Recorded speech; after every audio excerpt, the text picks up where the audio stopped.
Hello and welcome, ladies and gentlemen. I am SocioPsycho, and today we are going to take a look at Z Steel Soldiers. Now, this is a remake of the beloved strategy game that came out in 2001. The original game was created by Bitmap Brothers, and this new one, which is a revision, is done by TikTok Studios. This is available for PC, and like I said, it is a RTS, which is real-time strategy. But how does it fare up? What did they improve? What do they add, and does it stand to modern games? If you're a fanboy of the older game and put a lot of time into it, then perhaps this review isn't even meaningful to you.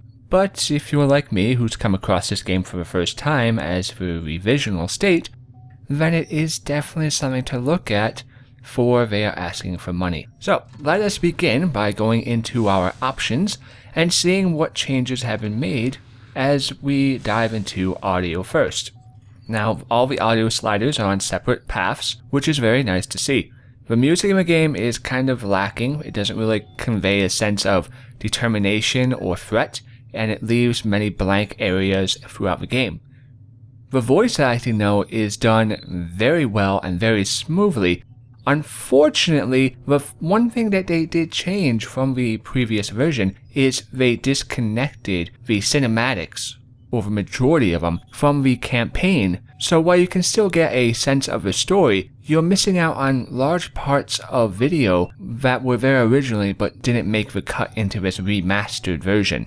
But the story is small, and while it does do enough to explain what's going on and help propel you, the new revisions downsize it a lot, so it's not all that prevalent, and it really relies on the combat and everything else to decide how well you get through the environments. Now, in display, this is unfortunate to see.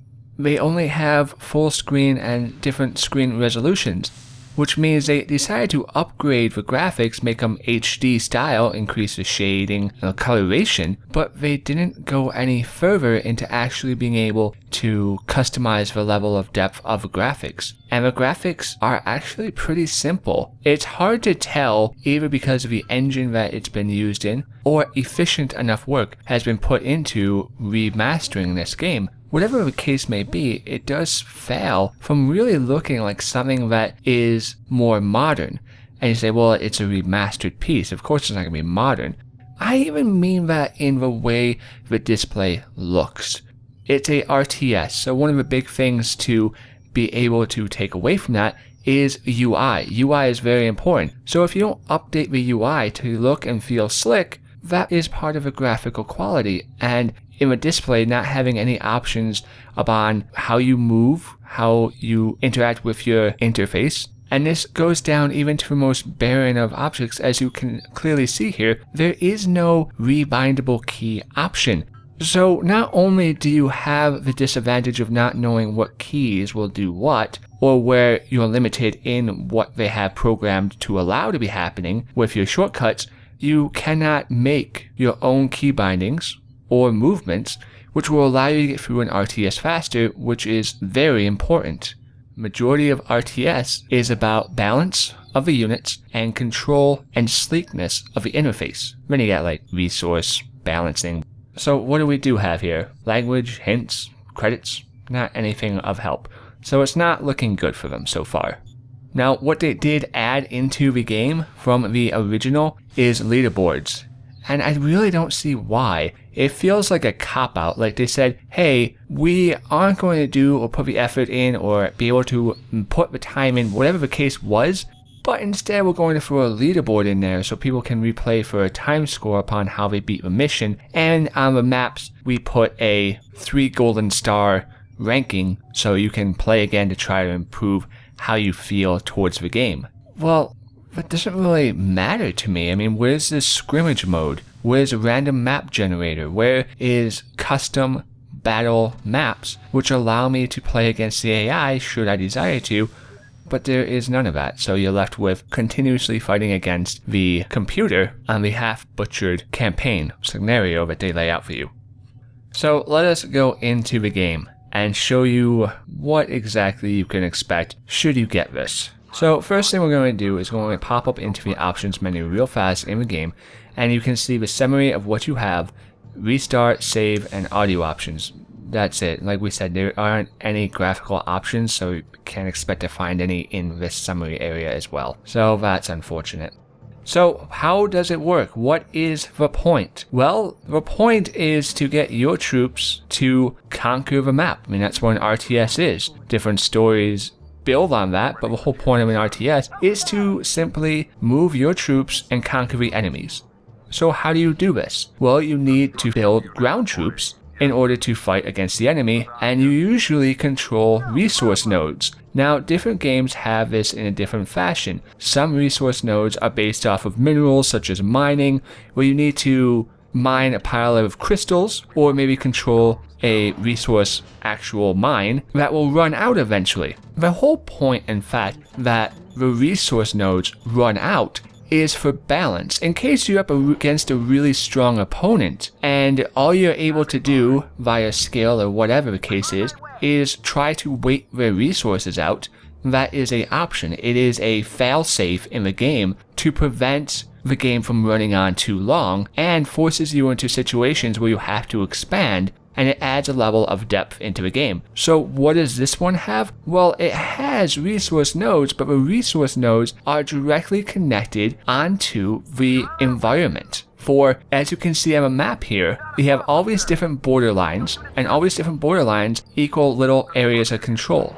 You move your troops to these little pillars, and they will gain control of that area, and as you can see in the top left corner, that's your money. So what ends up happening when you do something like that? Well, then in that case, all you continuously end up doing is a never-ending battle because you have no resources that are going to run out. And that's not beneficial to a game being competitive or striking forward. And for it to work, it really relies heavily upon making sure that your controls and interface are activated to the best of a possibility they can be. Because if you have a control system that is very rough to use, very hard to manage the different areas and move troops around the map, what's going to happen is that the enemy will eventually get to a larger point because it's a computer, it's an AI. It has the capability to multitask faster than any other person, has the capability. I mean, that comes down to programming, yes. But when that's the case, you'll end up in later battles fighting against opponents which would be tournament style level competition. So when you have this sort of issue happening, where the enemy will continuously bombard you again and again and again, but the resources are based off of the territories, then what happens is the territories end up becoming a mandatory, like you have to try to rush out and get as many resources as fast as possible, otherwise you're going to end up being at a huge disadvantage against the enemy. And this comes down to the interface, because like I said, there are key factors when you're building up a point into an RTS. Majority of it is your interface and sleekness of ability to use. The other part of it is your ability to actually have balance between the resources and your troops. The interface in this game is very rough and very sloppy. If you look at the map in the bottom right hand corner, the mini map, because there's no way to bring up a map into a full screen mode, what ends up happening is the fact that if I move left, my map moves south. And whenever you get into combat, it goes exactly to a place that combat is happening, rather than actually continually allowing you to look on the map. This takes away your entire use of the minimap. And by taking away your minimap means that not only does the controls of a minimap, which already suck, make it worse, but now that you can't actually use the minimap when there's an engagement, means you can't fight on multiple fronts. When you tie in the horrible usage of the map system in between how bad the controls are in the actual game, it makes it very difficult to actually be able to micromanage in a needed speed or process that the computer is going to combat you with.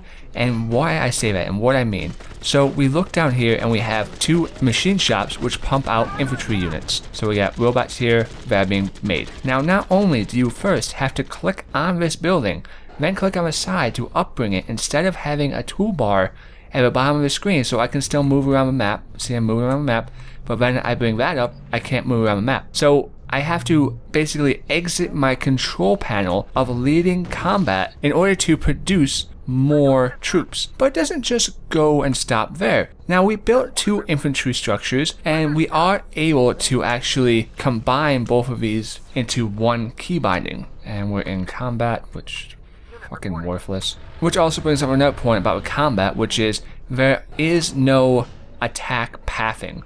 So you have to micromanage all your fronts upon where you fight your enemies, which again goes into the fact that with the controls being so bad as they are, and the fact that you have to basically do everything by hand because you don't have the capability to micromanage how you move your troops or rebind your keys. And while you can do a basic group selection, such as putting this group in a bind, control 1, and now that group is completely, so if I deselect and I select again, now it's completely controlled by me. Also with that, like I was saying, when we go to a barracks, we have one barracks, now we try to grab a second barracks, and we can see we have both barracks selected, so let's keybind them up. And then let's go into here and make 20 infantry units. So you would think by making 20 infantry units, both buildings would be making 20 infantry units. But this one is still at 5, which means not only do you have to create multiple barracks, which is perfectly fine, but now you also have to go individually into each barracks to create more troops, and also on top of creating more troops of each barracks, it takes you out of combat.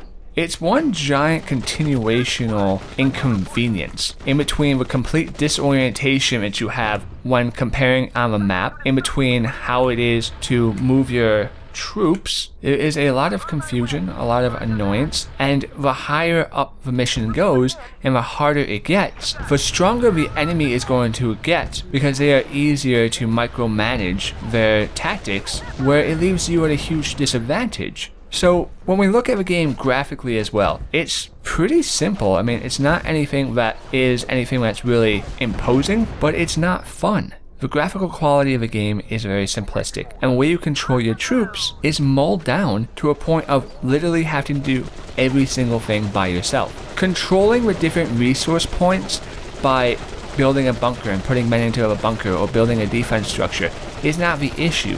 The issue comes from the fact that they have non-endable resource nodes, which just continuously fuel the battle, which makes it feel more drawn out than it needs to be, because you either defense up and then just wait 10-15 minutes of stockpiling an assload of troops and then go and try to defeat your enemy. So at the end of the day, it's a very frustrating game because of how the controls handle. It's not as smooth as it should be, and the interface is really bad. Yes, it's the basis of an RTS fun, yeah, of course, but not when it becomes a chore to do every task. You want to select a group of troops and move them across the battlefield. You're going to do a panzer attack at an enemy? Oh, well now you can't actually select your second group unless you have it keybound or something. Or I got men out of the bunkers. I put a waypoint for my bunkers on a hill. So every troop that the bunker produces, those troops go to that hill. But they'll just run straight to that hill. They won't attack anybody along the way. And then if they don't get attacked, and once they get on the hill, and I'm like, hey, I want to do a pincer attack on this group, so my one main army is going to attack from the front, and my hill troops are going to attack from the rear. Say I didn't bind them or some variation, I can't use the minimap to swing right around because of how confusing it is, and the fact that they disable it when you get into combat, so now you can't even see if you hear your base is under attack. You can't even click on the minimap to go back to your base because your minimap's gone because it's showing an overlay of the battle, which is useless. It limits your capability to actually play the game and fight the enemy in a meaningful manner. Not to even mention the fact that you have very difficult time with the overlay of clicking on a unit and be like, okay, what does this unit do? What's their armor? What's their damage? What's their name? What is this character? So what ends up happening is just more frustration upon frustration. And when it comes to an RTS game, unfortunately, we really have not seen RTSs for a long time. It's a genre which I would love to see resurrected, but this is not the game to do it. So ladies and gentlemen, I cannot recommend this game. And for those who remember the 2001 release, who were like, oh, this is gonna be amazing, it's gonna work better and everything else, they've downgraded it. They haven't improved it. They haven't built upon what it was in trying to make it relevant. They ended up butchering most of it. Like I said, I haven't played the older version, but this one is definitely not worth your time. Thank you, ladies and gentlemen, for listening. For I've been SocioPsycho, and I'll see you next time.